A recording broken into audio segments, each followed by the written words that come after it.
ఇటీవల కాలంలో జగన్మోహన్ రెడ్డి గారు 18 సార్లు ప్రెస్ మీట్ పెట్టారు. 18 సార్లు ప్రెస్ మీట్ పెట్టినప్పుడు అనేక ప్రశ్నలు, ఈ యొక్క ప్రభుత్వ వైఫల్యాలు, ప్రజలు పడేటువంటి ఇబ్బందుల గురించి సాక్ష్యాలతో ఆధారాలతో కూర్చొని చూపించి ప్రెస్ మీట్ పెడితే ఒక్క ప్రెస్ మీట్కైనా ఆయన సంధించినటువంటి ఒక్క క్వశ్చన్కైనా మీరు సమాధానం చెప్పారా అని చెప్పి నేను అడుగుతున్నా. ఒక్క ప్రశ్నకు ఒక్క ప్రెస్ మీట్ కన్నా మీరు సమాధానం చెప్పారా?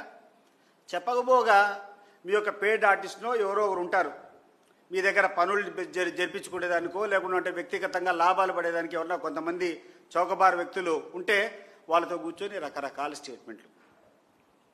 ఈరోజు ఎంత దౌర్భాగ్యంగా ఉంది, ఎంత దారుణంగా ఉందంటే ఒక బీజేపీకి సంబంధించినటువంటి ఒక ఎమ్మెల్యే ఈరోజు జగన్మోహన్ రెడ్డి గారి గురించి, జగన్మోహన్ రెడ్డి గారి కుటుంబం నుంచి భారతి గారి గురించి మాట్లాడడము అసలు జగుర్పు వస్తుంది. ఎట్లొస్తాయా నీకు ఇట్లా మాట్లాడేదానికి?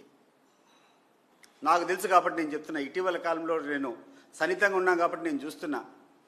పులివెందులకు పోయి చూడిపో, వెంకటప్ప స్కూల్ అనేటువంటి స్కూల్లో 1000 మంది పేద విద్యార్థులకు చదువుతో పాటు, యూనిఫామ్తో పాటు, బట్టలతో పాటు, పుస్తకాలతో పాటు వాళ్ళకు కావాల్సినటువంటి షూస్ దగ్గర నుంచి, సాక్స్ దగ్గర నుంచి అన్ని ఇచ్చేటువంటి కార్యక్రమం గడిచిన 10-15 సంవత్సరాల నుంచి భారతమ్మ గారి ఆధ్వర్యంలో జరుగుతుందో లేదో ఒకసారి చూడిపో.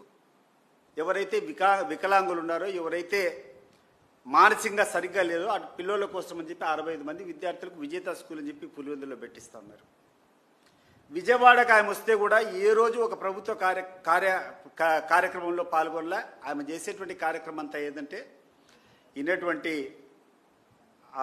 మదర్ తెరెసా ఒక అనాథ ఆశ్రమం ఉంది, ఆశ్రమం పోయి పేదవాళ్ళు ఏదన్నా ఉంటే ఆ పిల్లోళ్ళతో 4 సేపు కాలక్షేపం చేసి వాళ్ళకు మనోధైర్యం ఇచ్చేది తప్ప ఎప్పుడు చేయదు.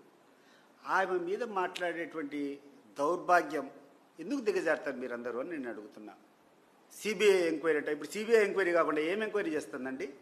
వివేక హత్య కేసు గురించి సిబిఐ ఎంక్వైరీ కావాలని ఈరోజు పేపర్లో నేను యొక్క స్టేట్మెంట్ నేను చూసినప్పుడు సిబిఐ కదా ఎంక్వైరీ చేసింది. ఎవరు ఎంక్వైరీ చేస్తారు?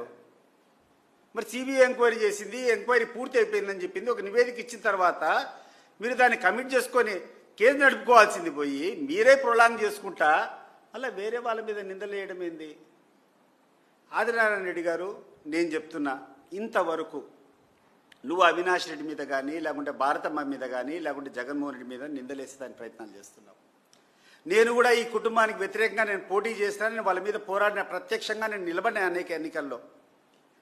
నేను నిస్సందేహంగా ఈరోజు చెప్తున్నాను, గుండెల్లోంచి చెప్తున్నాను, వాళ్ళే కనుక దౌర్జన్యం చేయాలనుకుంటే పులివెందుల్లో ఎక్కడైనా ఏ బూత్ అయినా స్వేచ్ఛగా జరిగేదానికి అవకాశం ఉందా? ఏ ఎన్నికల్లో ఏ బూత్లో అయినా ఎక్కడైనా అవకతవకలు జరిగినాయి, ఈ బూతులు రిగ్గింగ్ అయిందని చెప్పి ఎప్పుడైనా మనం అడిగామా? ఇంక్లూడింగ్ బీటెక్ రవి ఎక్కడైనా కూర్చొని ఈ పోలింగ్ స్టేషన్స్లో అవకతవకలు జరిగినాయి, రిగ్గింగ్ జరిగిందని చెప్పి రీపోలింగ్ జరగాలని ఎక్కడన్నా కోరినామా? మరి అంత ప్రజాస్వామ్యబద్ధంగా ఎన్నికలు జరిపినటువంటి కుటుంబం మీద మనం అబాండాలు మోస్తాం. పట్టభద్రుల ఎన్నికలు జరిగాయి. పులివెందులో రాంగోపాల్ రెడ్డి నిలబడినాడు. రాంగోపాల్ రెడ్డిని చెప్పని చెప్పు, పులివెందులో ఏమైనా అవకతవకలు జరిగాయా పట్టభద్రుల ఎన్నికల్లో? అనేటువంటి 2-3 పోలింగ్ స్టేషన్, మండలానికి ఒక పోలింగ్ స్టేషన్, 2 పోలింగ్ స్టేషన్లు ఉంటుంది.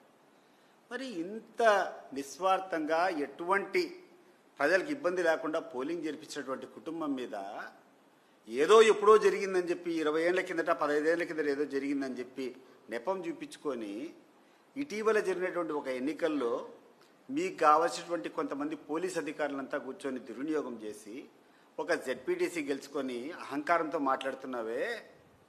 సరే గుర్తుపెట్టుకోండి మీరు ఎక్కడి నుంచి వచ్చినారో. పులివెందులో ఉన్నటువంటి ప్రజలకు తెలుసు, వాళ్ళకు ఏ కుటుంబం అయితే మేలు చేసింది, ఎవరైతే మేలు చేశారో వాళ్ళు స్పష్టంగా తెలుసు. ఈరోజు నువ్వు వైఎస్ఆర్సీపీ తరఫున జరిపి జగన్మోహన్ రెడ్డి గారి దగ్గర టికెట్ తీసుకొని జగన్మోహన్ రెడ్డి గారి పార్టీ అభ్యర్థిగా గెలిచి నువ్వు పార్టీ మారి చంద్రబాబు నాయుడు పక్షాన చేరి మంత్రి పదవి తీసుకొని అంతటితోన్నా ఆయన దగ్గర ఉన్నావా? నువ్వు చెప్తాండా? ఈరోజు చంద్రబాబు నాయుడు గారికి నీ మీద నువ్వు చేసేటువంటి కార్యక్రమం వల్ల నీ మీద సరిగ్గా చూడడంలే. ఈరోజు నీకు వ్యక్తిగత లాభాలు కావాలా? ఈరోజు నీ ఫ్యాక్టరీలో ఉన్నటువంటి నీకు అనేటువంటి ఫ్లై యాష్ తోలుకోవాలా, లేకుంటే అనేటువంటి ఆ ట్రాన్స్పోర్ట్ కాంట్రాక్ట్లు కావాలా, ఇంకొకటి కావాలా, ఒత్తిళ్లు చేయాలా? దీనికోసం అని చెప్పి ఆయన ప్రసన్నం చేసుకునేదానికి ఇంత దిగజారి మాట్లాడాలనా అని చెప్పి నేను అడుగుతున్నాను. అవసరమా ఇంట్లో ఆడోళ్ళ గురించి మాట్లాడేటువంటి విషయము? అది భారతమ్మ గారి గురించి మాట్లాడుతున్నావు.